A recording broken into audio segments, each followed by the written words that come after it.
In the autumn of 1863, an event of unspeakable horror unfolded in the remote mountains of West Virginia that would haunt the few survivors for the remainder of their lives. On what should have been the most joyous occasion of Martha Carver's wedding celebration, 4 individuals met violent deaths in a blood-soaked ritual that local authorities would desperately attempt to conceal from public knowledge. For more than a century and a half, the authentic details of that terrible September night remained hidden within classified county records, sealed testimonies, and the traumatized whispers of a family that operated one of the largest illegal arms trafficking operations throughout the Civil War. The truth of what transpired challenges everything we understand about the moral boundaries of American families during our nation's most divisive period.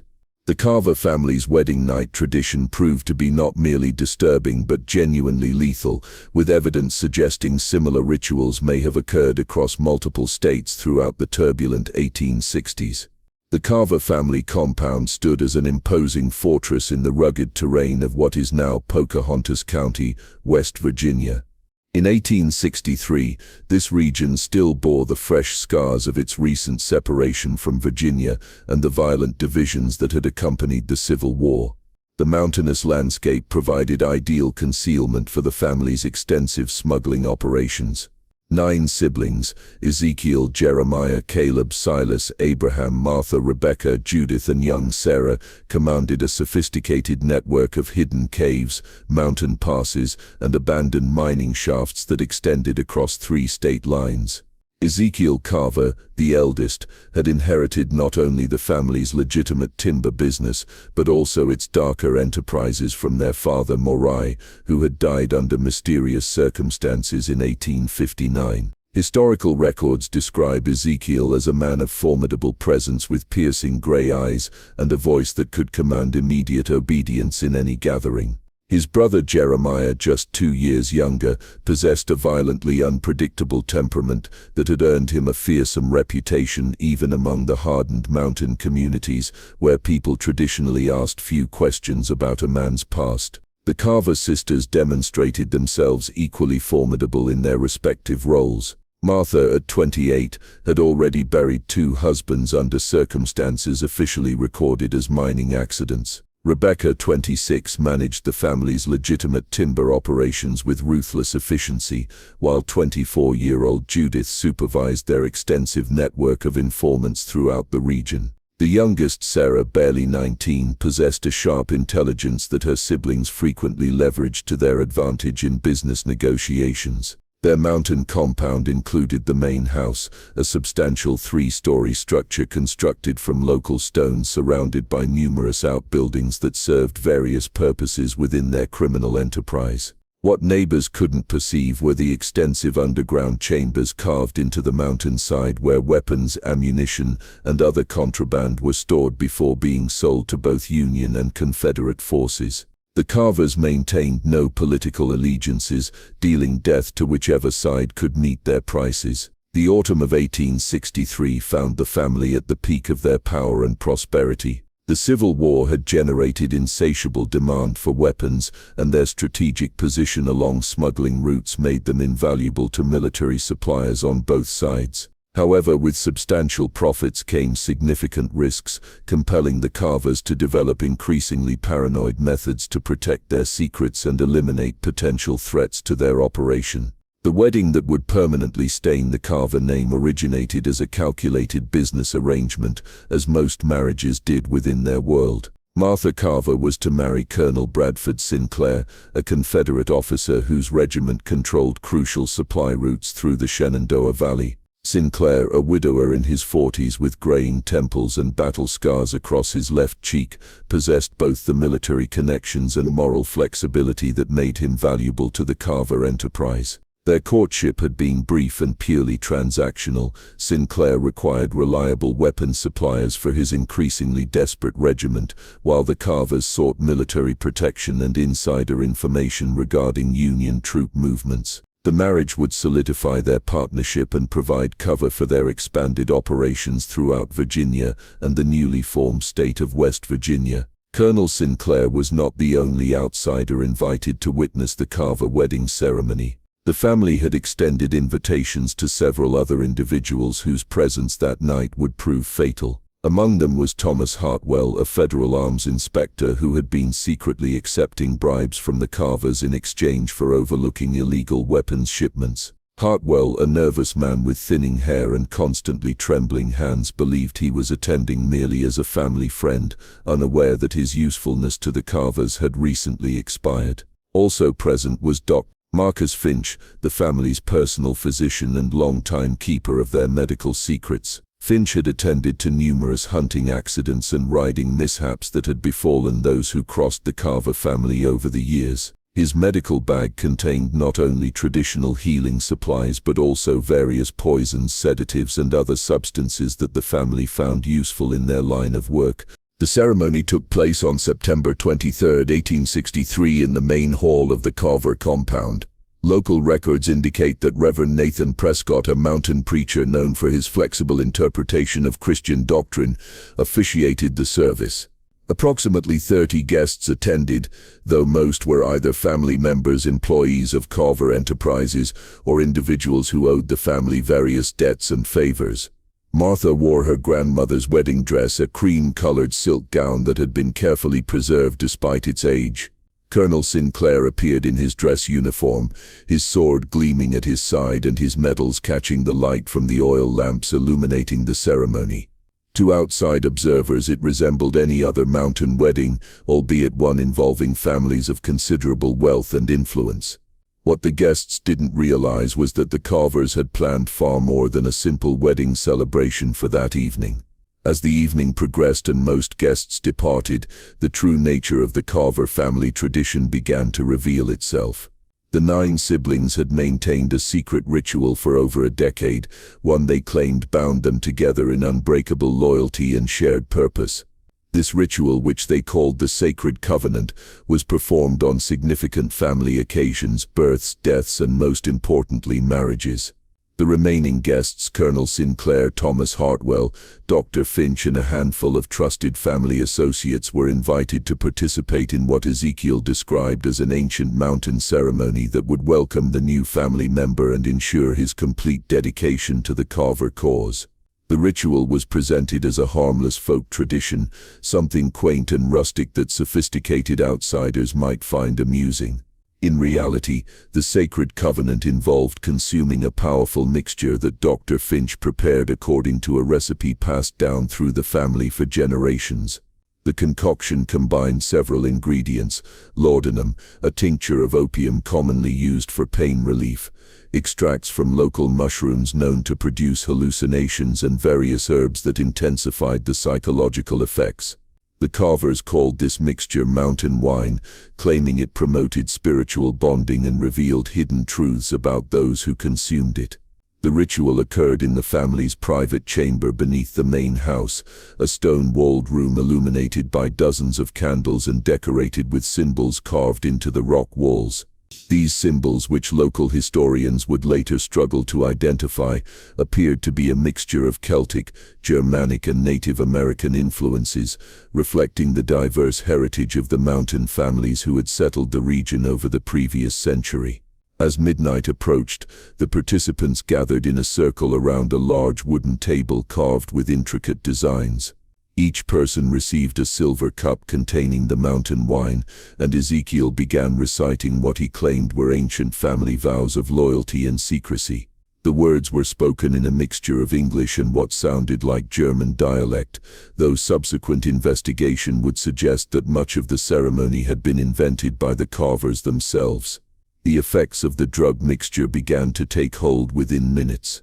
Participants reported feeling euphoric, detached from reality, and increasingly suggestible to the commands and suggestions of others. Time seemed to slow down, and the boundaries between individual consciousness began to blur. In this altered state, the Carvers revealed their true intentions for the evening.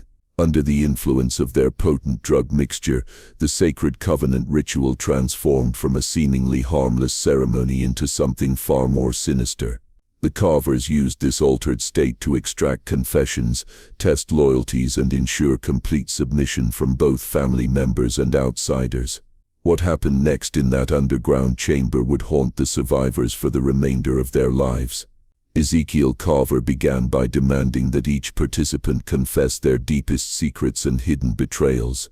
The drug made it nearly impossible to lie or withhold information, and one by one the participants revealed information that the Carvers had long suspected but never confirmed.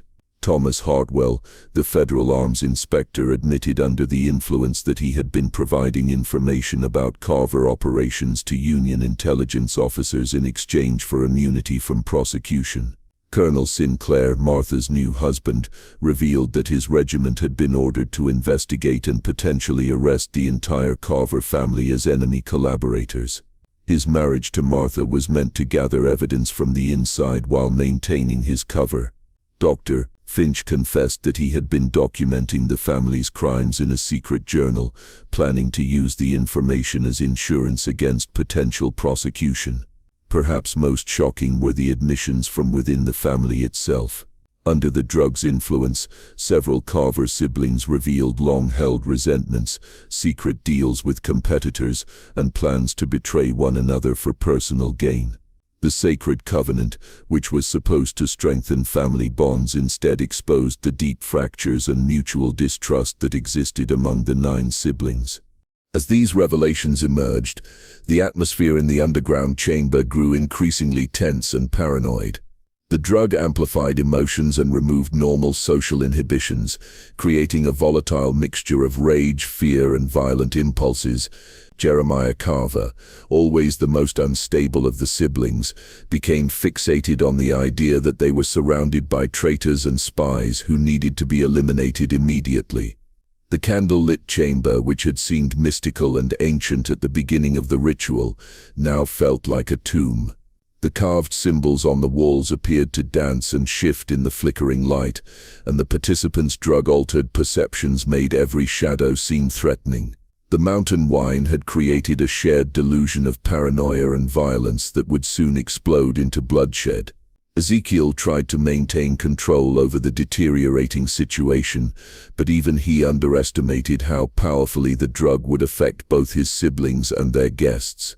What had begun as a calculated method of control was rapidly spiraling into something far more dangerous and unpredictable. The violence began suddenly and without warning. Jeremiah Carver, his mind completely unhinged by the drug mixture and paranoid revelations, grabbed a heavy iron candlestick from the table and brought it down on Thomas Hartwell's skull with crushing force. The federal inspector collapsed instantly, blood pooling beneath his shattered head as his body convulsed in its death throes. The sound of Hartwell's skull cracking seemed to trigger something primal and savage in the drug-altered minds of everyone present. Martha Carver, despite being the bride, pulled a long-bladed knife from her wedding dress and drove it between Colonel Sinclair's ribs before he could fully comprehend what was happening. Her new husband staggered backward, clutching the wound as blood soaked through his dress uniform, his eyes wide with shock and betrayal.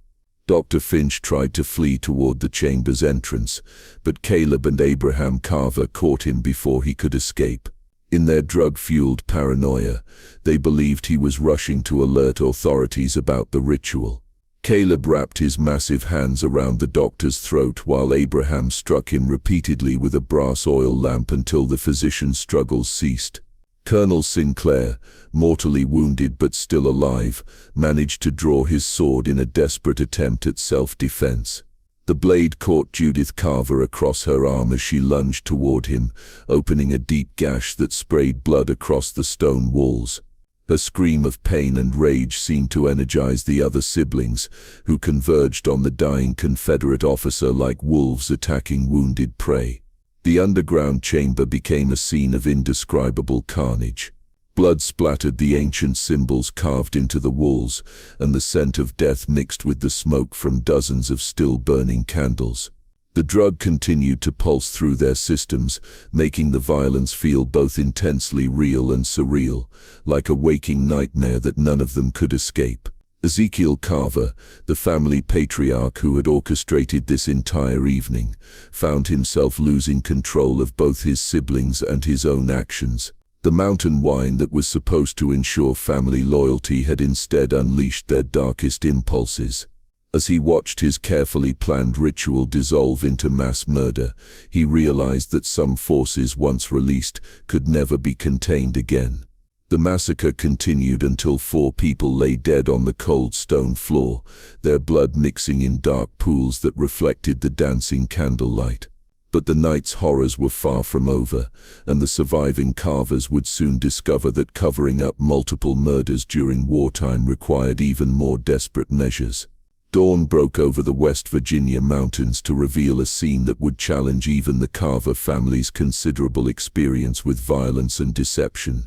4 corpses lay in their underground ritual chamber, surrounded by evidence of drug use and savage brutality that could never be explained away as simple accident or self-defense. The surviving family members, their minds still clouded by the lingering effects of the mountain wine, faced the enormous task of concealing what had happened. Ezekiel Carver, despite his own participation in the carnage, quickly took charge of the situation with the cold calculation that had made him successful in their criminal enterprises. The first priority was disposing of the bodies in a way that would prevent discovery and identification. The family's extensive knowledge of the local cave systems and abandoned mine shafts provided several options, but they needed to act quickly before anyone came looking for the missing men. Dr. Finch's medical bag proved ironically useful in their cleanup efforts. The deceased physician had brought various chemicals and tools that the family used to accelerate decomposition and make identification of the remains more difficult.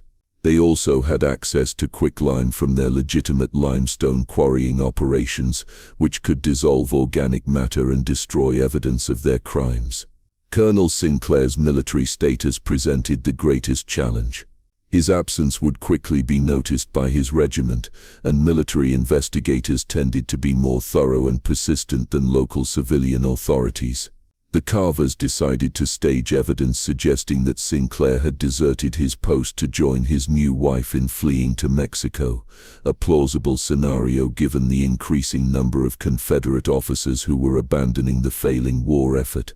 Martha Carver, despite having murdered her husband on their wedding night, proved remarkably effective at playing the role of abandoned bride. She claimed that Sinclair had received urgent orders during the night and departed before dawn, taking several valuable items and promising to send for her once he had established himself in a new location. Her performance was so convincing that even some family members began to believe the fabricated story. The cleanup operation took 3 full days and nights.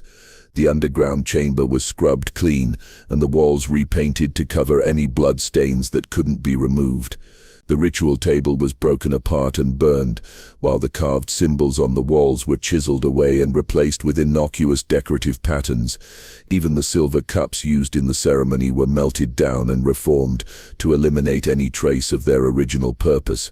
But physical evidence was only part of the problem. The surviving participants in the ritual, the remaining family members and a few trusted associates, all carried psychological scars and fragmented memories of that horrific night. The mountain wine had created gaps in their recollections, making it difficult to establish exactly what had happened and in what order. These memory lapses, while helpful in some ways, also created inconsistencies in their stories that could potentially expose them to suspicion. In the months following the wedding night massacre, the Carver family's criminal empire began to show signs of strain and internal corruption. The psychological trauma of what they had done, combined with the constant fear of discovery, created an atmosphere of mutual suspicion and paranoia that infected every aspect of their operations. Trust, which had never been abundant among the siblings, became virtually non-existent. Jeremiah Carver, who had struck the first deadly blow against Thomas Hartwell, experienced the most severe psychological effects. He began suffering from violent nightmares and waking hallucinations that made him increasingly unpredictable and dangerous, even to his own family members. His brothers noticed that he would sometimes stare at his hands for hours, seemingly transfixed by memories of the blood he had spilled. During business meetings, he would suddenly become agitated and aggressive, accusing partners and customers of being federal spies or Confederate deserters. Martha Carver dealt with her trauma in a different but equally destructive way. She became obsessed with the idea that her murdered husband's ghost was haunting the family compound and began performing bizarre rituals intended to appease his spirit. These ceremonies, which she conducted in secret, involved burning Colonel Sinclair's personal effects and leaving food offerings in locations where she claimed to have seen his apparition. The family's business operations also suffered as their paranoia increased. They began refusing profitable contracts because they suspected potential customers of being undercover investigators. Their network of informants and bribed officials started to collapse as the Carvers became increasingly unwilling to trust anyone outside their immediate family. Several long-term business relationships ended abruptly when the siblings accused their partners of plotting against them. By the spring of 1864, the family's financial situation had deteriorated significantly. The Civil War was entering its final phase, and demand for smuggled weapons was declining as both armies faced defeat or victory. The Carvers found themselves sitting on large stockpiles of ammunition and firearms that were becoming increasingly difficult to sell. Their legitimate timber business was also struggling as military contracts were cancelled and civilian construction projects were postponed. But their most serious problem was the growing attention from federal authorities. The disappearance of Thomas Hartwell, the federal arms inspector who had been taking bribes from the family, had triggered an investigation by Union intelligence officers. While the Carvers had successfully concealed the evidence of his murder, they couldn't prevent investigators from tracing his financial records and discovering his connection to their operations. The investigation into Thomas Hartwell's disappearance was led by Captain William Sterling, a former Philadelphia police detective who had joined Union intelligence services at the outbreak of the war. Sterling was known for his methodical approach and relentless pursuit of evidence, qualities that made him particularly dangerous to criminal organizations like the Carver family enterprise. Captain Sterling's investigation began with Hartwell's financial records, which revealed a pattern of unexplained income that far exceeded his government salary. Bank deposits and expenditures showed clear evidence of bribery and corruption, and the timing of these transactions correlated with known illegal arms shipments throughout the region. The trail led Sterling to focus his attention on several families and businesses in the West Virginia mountains, with the Carvers near the top of his list of suspects.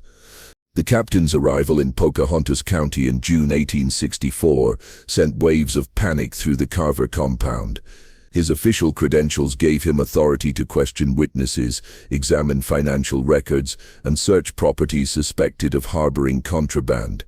Unlike local law enforcement officials, who could be bribed or intimidated, Sterling represented federal power that the family couldn't easily corrupt or eliminate. Ezekiel Carver met with Sterling twice during the initial phase of the investigation. The family patriarch presented himself as a respectable businessman who had occasionally purchased surplus military equipment through legal channels. He expressed surprise and concern about Hartwell's disappearance, claiming that the federal inspector had seemed nervous and distracted during their last meeting several months earlier. But Sterling was experienced enough to recognize evasion and deception. He noted inconsistencies in the family's stories about their business operations and observed the signs of stress and paranoia that marked guilty individuals. The captain also discovered that several other federal employees who had worked with Hartwell had received warnings about investigating the Carver family, suggestions that usually came with implicit or explicit threats. The investigation intensified when Sterling learned about Colonel Sinclair's alleged desertion and marriage to Martha Carver. The timing of the Confederate officer's disappearance, occurring just hours after Hartwell's last known location, seemed too coincidental to ignore. When Sterling attempted to interview Martha about her missing husband, her nervous behavior and inconsistent answers only strengthened his suspicions. As the summer of 1864 progressed, Captain Sterling assembled a disturbing picture of the Carver family's criminal activities. While he still lacked direct evidence of murder, he had documented extensive proof of weapon smuggling, bribery of federal officials, and collaboration with enemy forces. The investigation was building toward arrest warrants that would destroy the family's empire and likely result in execution for treason during wartime. The Carvers realized that their situation was becoming desperate. They had survived the immediate aftermath of their wedding night massacre, but the federal investigation threatened to expose not just their current crimes but potentially uncover evidence of the murders they had committed. Drastic action would be necessary if they hoped to escape justice and preserve their freedom. Faced with imminent exposure and arrest, the Carver family made a decision that would seal their fate and ensure their story became legend rather than historical fact. In August 1864, as Captain Sterling prepared to execute federal arrest warrants against all 9 siblings, the family initiated a plan that they called their Final Covenant, a desperate gamble that would either secure their escape or result in their complete destruction.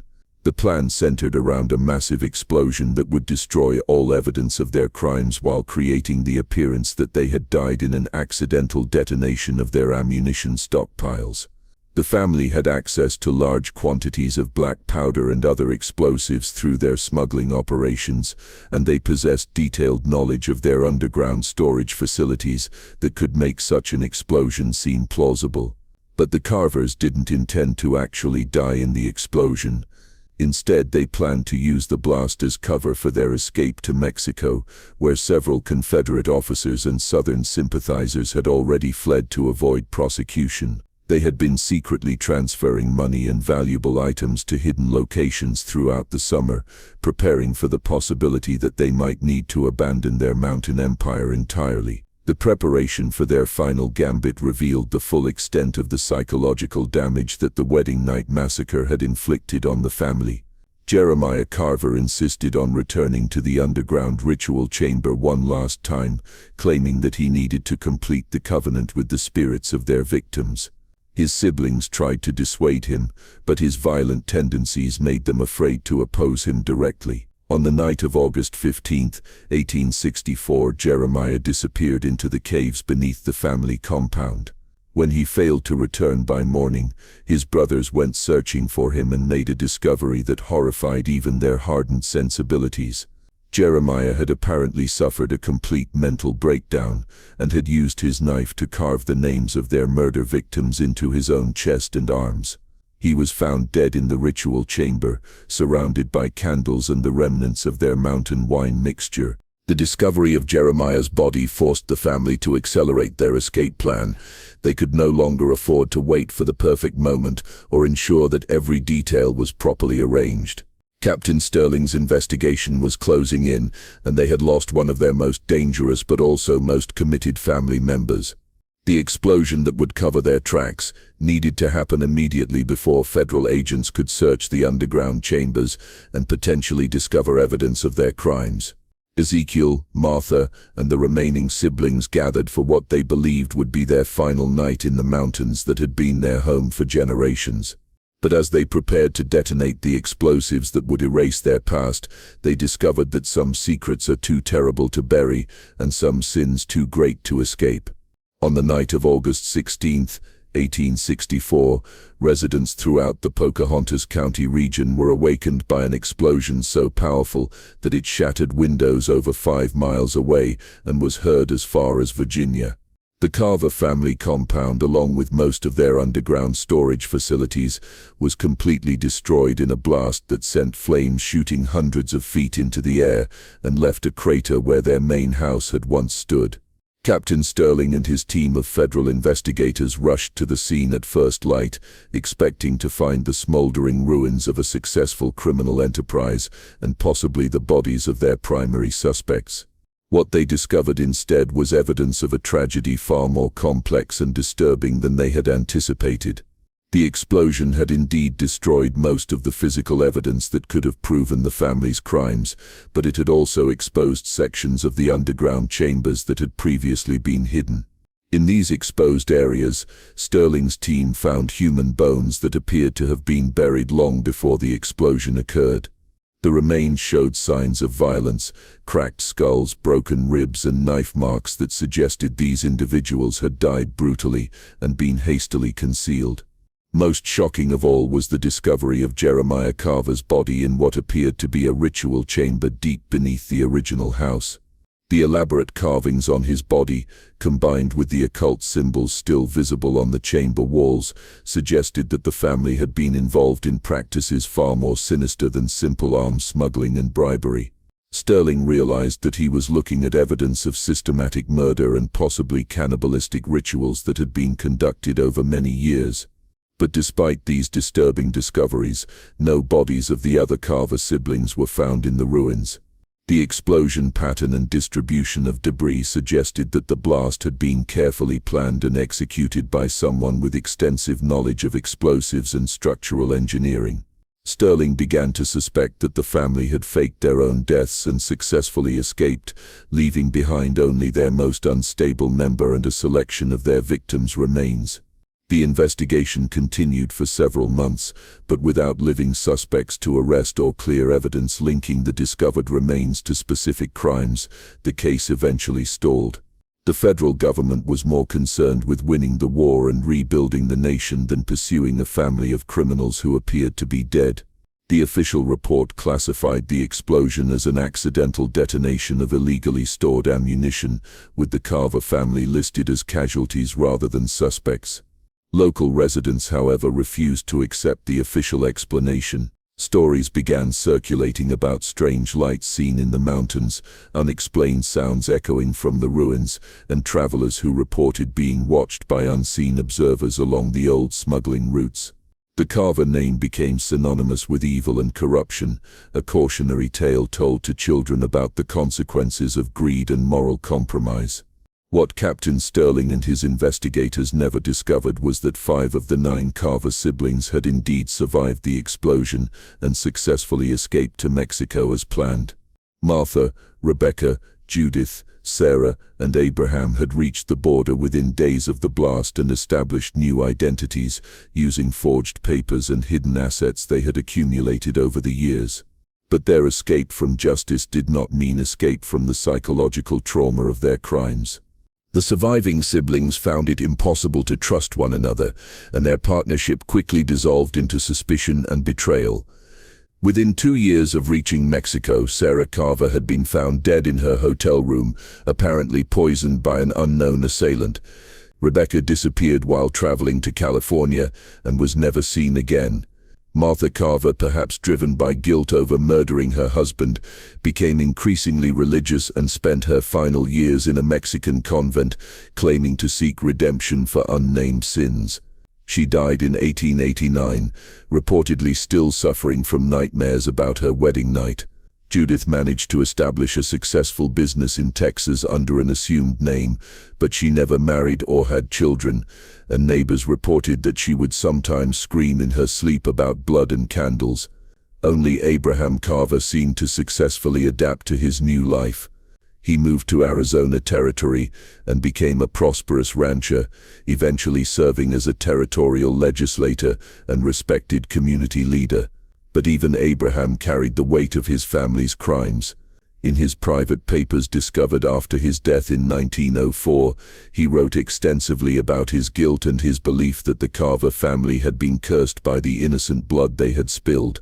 The most disturbing aspect of Abraham's writings was his claim that the wedding night massacre had not been an isolated incident.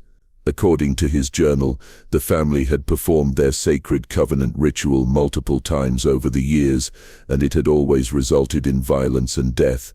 The underground chambers beneath their compound contained the remains of at least 15 people who had been murdered during these drug-fueled ceremonies, including business partners, potential witnesses, and even family members who had threatened to expose their crimes. Abraham's journals also suggested that similar rituals were being practiced by other criminal families throughout the Appalachian region during the Civil War era. The breakdown of law and order, combined with the availability of opium and other drugs through medical and military channels, had created conditions where such practices could flourish in isolated communities. The Carver family may have been particularly violent and successful, but they were apparently not unique in their methods or their madness.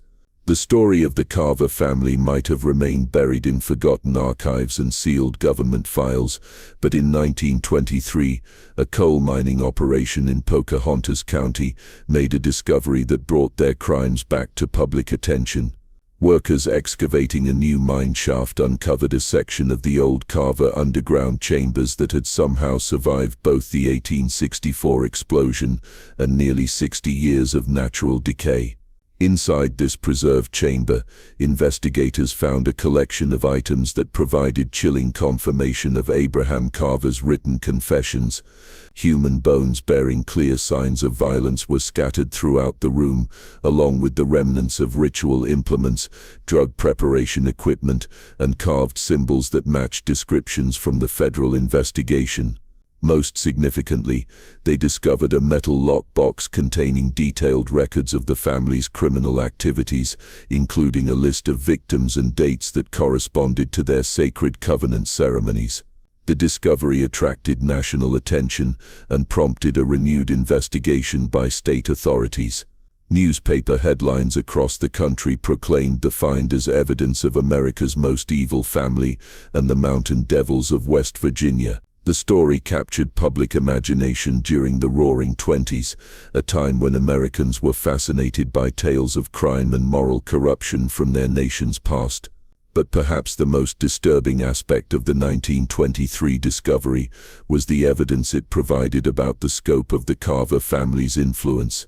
Documents found in the lockbox showed that their criminal network had extended far beyond simple arms smuggling and had included human trafficking, organized murder, and what appeared to be the systematic corruption of government officials throughout multiple states. Letters and financial records suggested that the Carvers had been part of a larger criminal organization that operated throughout the Appalachian region during the Civil War era. This network used drug-fueled rituals similar to the Sacred Covenant to ensure loyalty and eliminate potential witnesses. The Wedding Night Massacre of 1863 was apparently just one incident in a pattern of ritualistic violence that had been practiced by multiple families across several states. State investigators attempted to trace the surviving members of the network, but most of the evidence was too old to pursue legally. However, they did discover that several prominent families in Virginia, Kentucky, and Tennessee had histories that included unexplained disappearances, mysterious accidents, and sudden changes in fortune during the 1860s. While they couldn't prove criminal activity, the patterns were remarkably similar to the Carver family's documented crimes. The investigation also revealed that some descendants of these criminal families had achieved positions of significant political and economic influence in their respective states. While there was no evidence that these descendants were aware of their family's historical crimes, the investigators noted that several had opposed efforts to preserve historical records from the Civil War era or to investigate cold cases from that period. In 1952, the last piece of the Carver family puzzle fell into place when Mexican authorities contacted American law enforcement about a deathbed confession from an elderly woman named Maria Espinoza. The woman, who was dying in a Mexico City hospital, claimed to have information about American criminals who had fled to Mexico after the Civil War. Maria's story revealed that she had been employed as a housekeeper for Martha Carver during the former Carver sisters' final years in the Mexican convent. Martha had apparently been tormented by guilt and had confessed the complete truth about her family's crimes to Maria in the months before her death. According to Maria's testimony, Martha had described in detail the Wedding Night Massacre and had claimed that it was only one of many similar incidents. Most shocking of all, Martha had allegedly told Maria that the Sacred Covenant ritual had been learned from a traveling occultist who claimed it would give practitioners power over life and death. This individual, whose name Martha couldn't remember, had visited several mountain communities during the 1850s and had taught the ritual to families who were willing to pay for his knowledge. The drug mixture and ceremonial procedures were apparently variations of practices he had observed during travels in Europe and Asia. Martha's confession, as related by Maria, also provided details about the fate of the other surviving Carver siblings. According to her account, Rebecca had been murdered by Judith in a dispute over hidden money, while Sarah had been poisoned by Abraham when she threatened to return to the United States and confess their crimes. The family's paranoia and mutual distrust had ultimately led them to destroy each other even after escaping justice. The Mexican authorities provided American investigators with Maria's written statement and several items that she claimed Martha had given her, including a silver locket containing photographs of the 9 Carver siblings and what appeared to be a dried sample of the mountain wine mixture used in their rituals. Chemical analysis of the sample confirmed the presence of opium, hallucinogenic compounds, and several other substances that would have produced the psychological effects described by witnesses. Today, the Carver family compound site in West Virginia is marked only by a small historical plaque that makes no mention of the crimes committed there. The official designation describes it as the location of a tragic explosion during the Civil War and notes that it serves as a reminder of the dangers faced by civilians during wartime. Local historians have repeatedly petitioned to have the plaque updated to reflect the true nature of what happened there, but state officials have consistently refused, claiming that the evidence is too circumstantial and the events too disturbing for public commemoration. The reluctance to acknowledge the full truth about the Carver family may stem from more than simple bureaucratic caution. Research conducted in the 1970s by Dr. Eleanor Pembroke, a criminologist at West Virginia University, suggested that the influence of families like the Carvers extended well beyond their immediate criminal activities. Her work documented a network of corruption and violence that involved prominent political and business leaders throughout the region, many of whose descendants still hold positions of power and influence. Dr. Pembroke's research was abruptly terminated when she received threats against her family, and her university funding was mysteriously withdrawn. Her partially completed manuscript, which was donated to the university archives after her death in 1995, paints a picture of systematic cover-ups and deliberate historical revisionism designed to protect the reputations of families whose fortunes were built on Civil War-era crimes. The most disturbing aspect of Dr. Pembroke's research was her discovery of similar ritual sites throughout the Appalachian region. Using archaeological techniques and ground-penetrating radar, she identified at least 12 locations in 4 states where underground chambers contained evidence of organized violence and drug-fueled ceremonies. Many of these sites were located beneath the former properties of families that had achieved significant wealth and political power during the Civil War era. The pattern was consistent across all the sites: underground chambers carved into hillsides or basements, ritual implements and drug preparation equipment, human remains showing signs of violence, and evidence of systematic concealment and cover-up. Dr. Pembroke theorized that the sacred covenant ritual or variations of it had been practiced by a network of criminal families who used the chaos of the Civil War to eliminate rivals, silence witnesses, and expand their illegal enterprises. Her research also uncovered evidence that some of these families had maintained contact with each other well into the 20th century. Business partnerships, intermarriages, and political alliances seemed to follow patterns that suggested ongoing coordination and mutual protection. While she couldn't prove active criminal conspiracy among modern descendants, the statistical likelihood of so many coincidental connections was virtually zero. The influence of the Carver family's criminal methods extended well beyond their immediate operations in West Virginia and the American Southwest. By the 1890s, territorial law enforcement officials began documenting similar patterns of ritualistic violence and systematic corruption in criminal organizations throughout the western United States. While direct connections to the Carver family couldn't always be proven, the similarities in methods and philosophy suggested that their techniques had spread far beyond their original practitioners. Detective William Hayes of the Territorial Police in New Mexico compiled extensive reports between 1887 and 1894 detailing criminal organizations that used drug-induced rituals to maintain loyalty and eliminate witnesses. His investigations revealed at least 6 separate groups operating in Colorado, New Mexico, and Arizona that practiced variations of what Hayes termed covenant ceremonies, remarkably similar to the sacred covenant described in the Carver family records. Hayes's reports, filed with territorial authorities and later transferred to state archives, documented a troubling evolution in American organized crime. The chaotic conditions of the Civil War era had allowed criminal families like the Carvers to experiment with new methods of control and intimidation.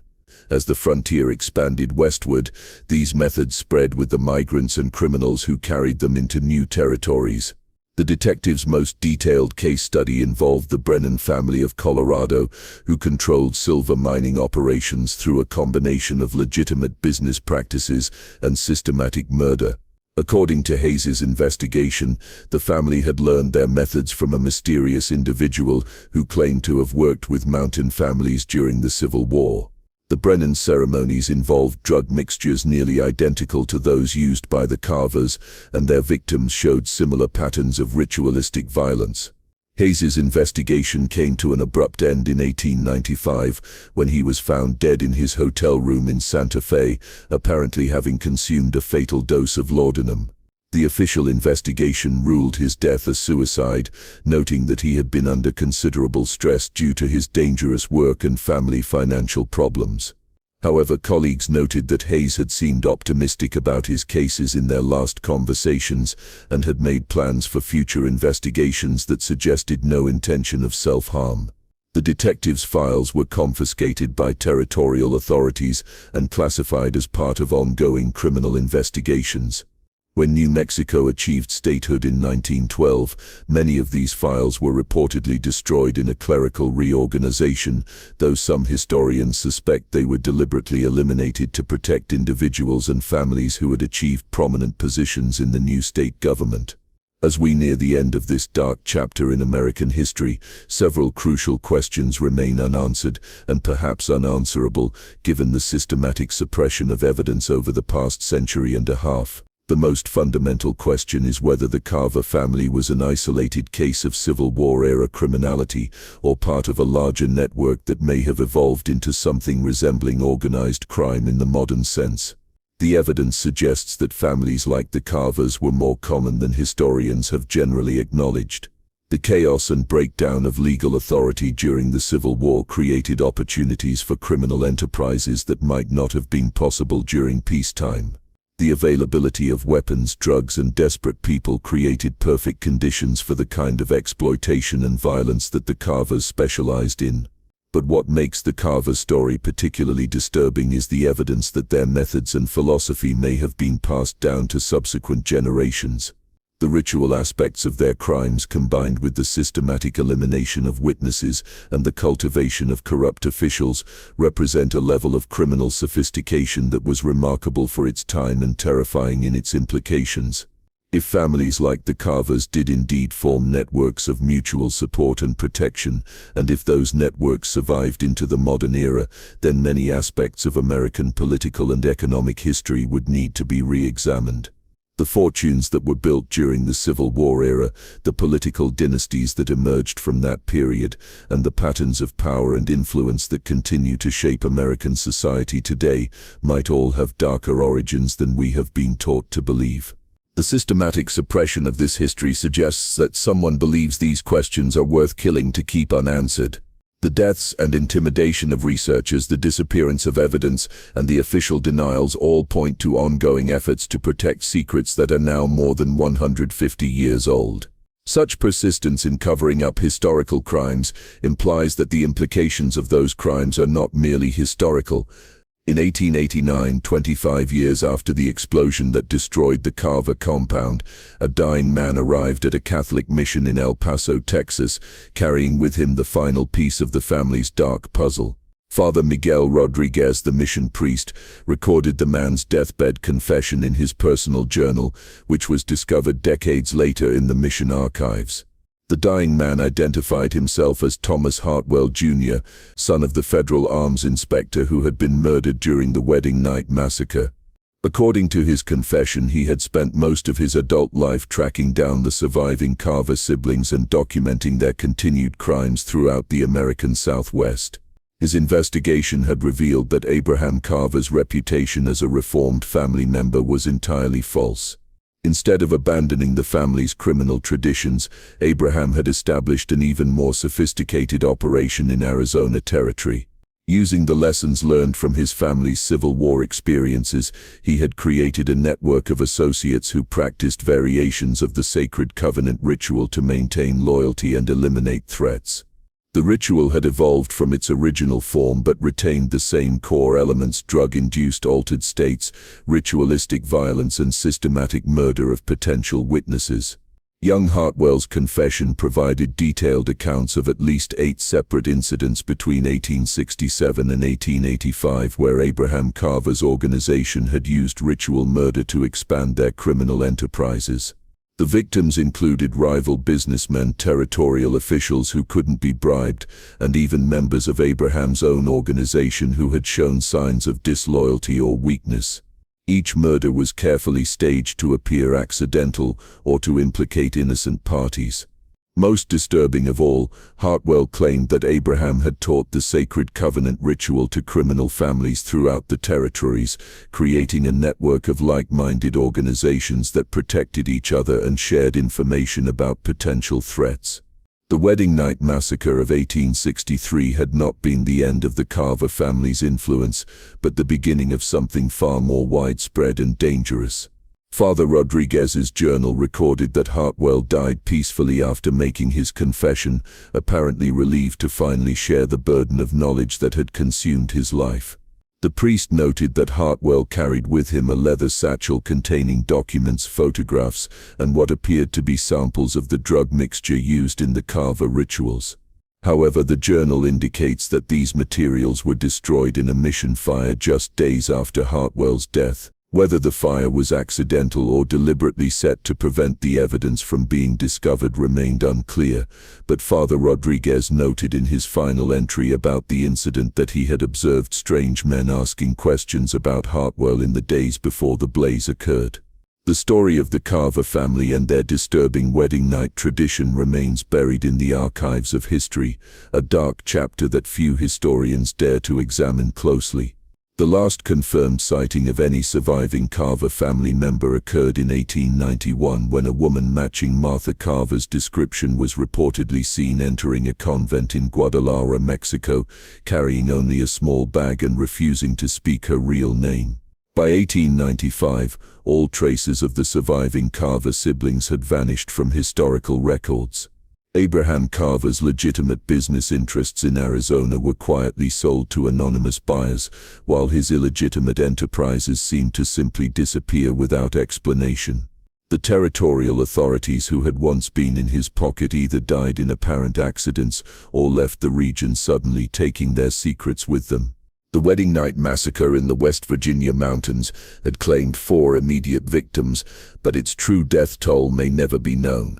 If Thomas Hartwell, Jr., his deathbed confession is to be believed, the sacred covenant ritual claimed dozens of additional victims over the following 3 decades, and the criminal network established by the Carver family continued to operate long after the original perpetrators had died or disappeared. Perhaps most troubling is the realization that the Carver family's methods, the systematic use of drugs to control behavior, ritualistic violence to enforce loyalty, and the cultivation of corrupt officials to avoid prosecution, represented a level of criminal sophistication that was far ahead of its time. Their techniques would not seem out of place in organized crime families of later eras, suggesting that the Carvers may have been pioneers in methods that would eventually become standard practice among American criminal organizations.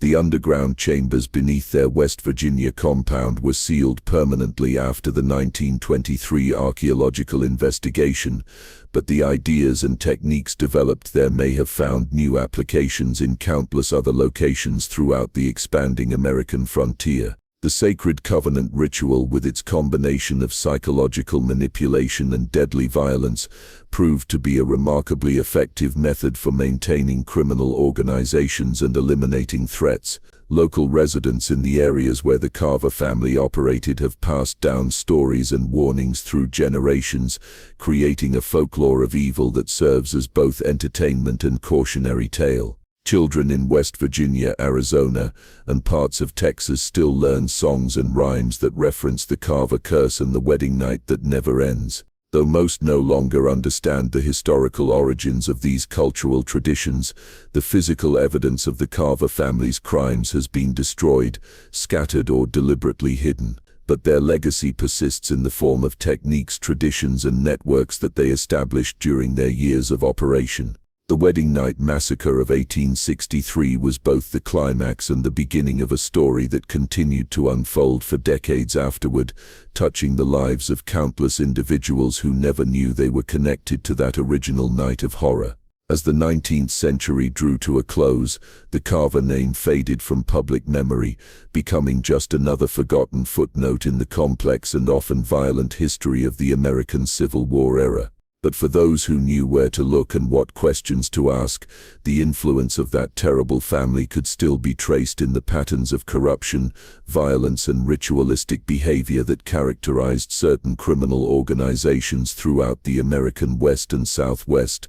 The sacred covenant that bound the 9 Carver siblings in loyalty and mutual destruction may have died with them, but the methods and philosophy behind it lived on in new forms and new practitioners. The wedding night tradition that began as a family ritual became a template for criminal behavior that would influence American organized crime for generations to come.